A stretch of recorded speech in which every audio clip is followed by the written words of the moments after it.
This is Next Radio 2017 with Broadcast Bionics.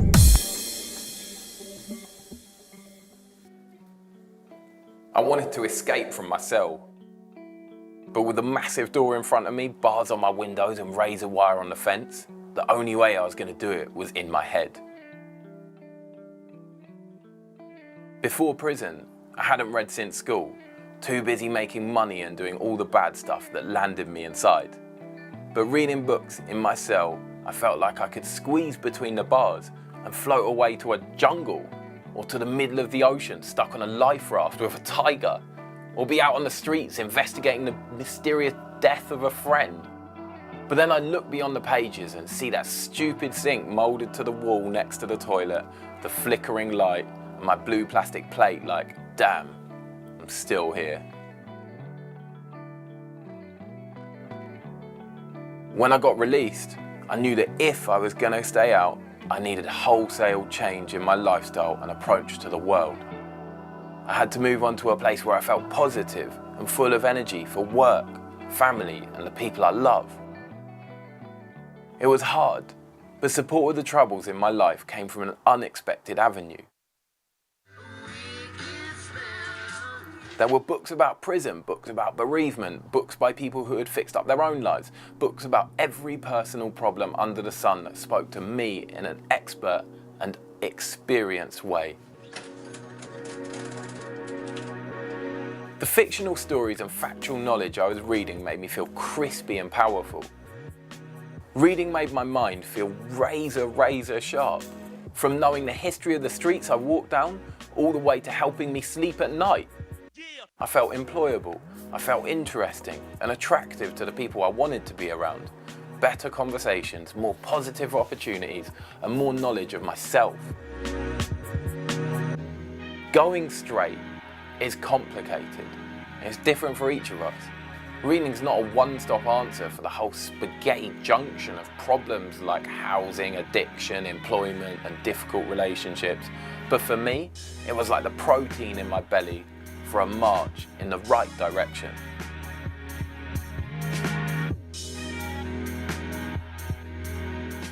With books, you need to find the right one, concentrate, put down your phone, and make time for it. It might seem tough at first, but every page of a good book gives a lot. And that point, when you finally reach the last page, is a real rush. Books are free from the library, or you can pick them up cheap online. Minimal investment, maximum payout. Pick up a book and get your teeth into it.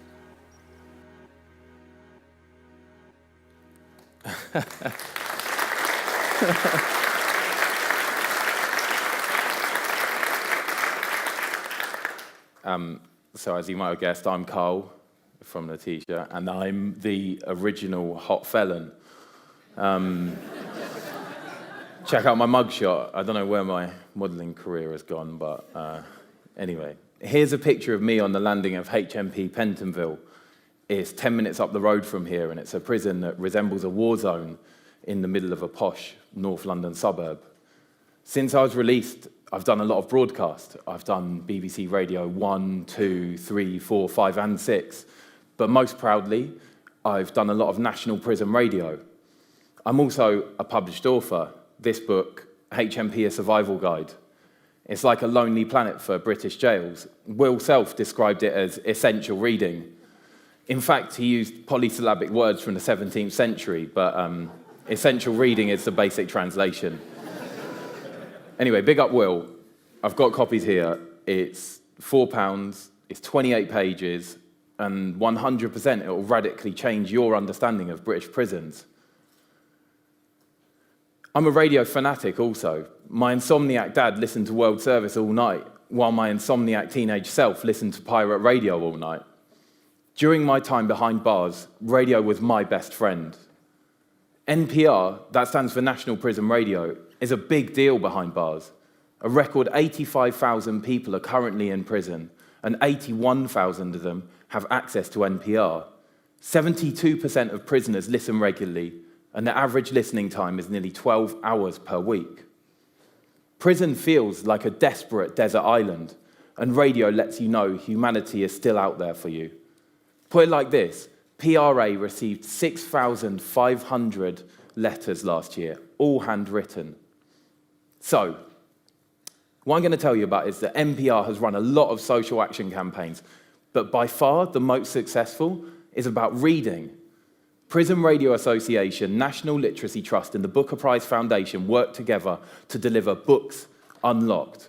Booker Prize shortlisted titles are serialised, and hard copies are sent to prisoners. Since Books Unlocked started in 2015, over 1,200 books have been distributed to prisoners. Authors talk directly to prisoners too. Here's the author Patrick DeWitt being interviewed by my friend Ola about one of his characters that operates on the wrong side of the tracks, but worries about how it will affect his mother. He seems to think if I could only see my mother again, then all of my problems would be solved. Things aren't necessarily that simple, of course, but it's a nice thing to have in your mind and your heart. And the reason why I asked that question, because it's almost similar to how people in prison, how they deal with their mother. Everyone associates peace around their mother. Just would like to commend you on that part, because I resonated with it straight away. Yeah, I can imagine as a prisoner it must feel like whenever it is you finally get out, once you're safe with your mother again and she's there maybe cooking you dinner or just holding you or whatever it is. I mean, that's something that I would certainly look forward to a lot if I were in prison. You know, I love NPR. I think incarcerated presenters and ex-prisoners provide insight in a way that others can't. Listen, the level of illiteracy in prison is extreme.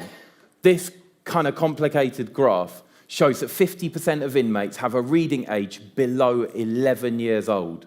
For the general population, that's you lot, it's just 15%. I taught people to read behind bars, and it really hit me when I showed a born and raised Londoner the word cat, and he had no idea what it said. I bumped into him 6 months down the line in a different prison, and I asked him how the reading was going. And he said, "It's amazing. Before, I couldn't read the word no smoking, and now I can express myself to my daughter." Books Unlocked is a really powerful project. 79% of the NPR audience have tuned in, and 57% say the programme has given them confidence to read and write. The books featured aren't mushy, macho, slosh, celeb biogs. They're solid works of fiction, and prisoners are listening in their thousands. I hear you lot in your cell down the wing shouting at me, "Oi, Carl, why is it such a hit?" Well, firstly, it's part of a wider phenomenon. Publishers are surfing an audiobook wave. Brace yourself for some big corporate numbers. The Publishers Association said that in 2016, 5.5 million people in the UK bought or listened to an audiobook. It's one of the fastest growing areas in publishing. Penguin Random House's CEO accredited their 2016 11% growth in earnings to this growth in audiobook sales. Also, Black and minority ethnic audiences are disproportionately listening to this new format. It's really strong. You know, when I was in jail, people talked 24/7 about a small number of things. Match of the day, how crap last night's dinner was, and what they're going to do the day they get released. After a torturous time away, people want to return to their loved ones in a good shape, both physically and mentally. There's protein shakes for the body and audiobooks for the mind. My personal take on the popularity of audiobooks is that over the centuries, we've gone from thick Shakespearean drama to two-dimensional status updates. Humanity's complex, and audiobooks provide narratives in a digestible format for a generation that lacks patience. Radio can make you think in a way that no other medium can. So I'll end this with a big question. Why is it that the only radio stations broadcasting audiobooks are National Prison Radio and Radio 4, a station for older, white, middle-class people? Answers on a postcard to Carl Cattermole, HMP work... that's my old address.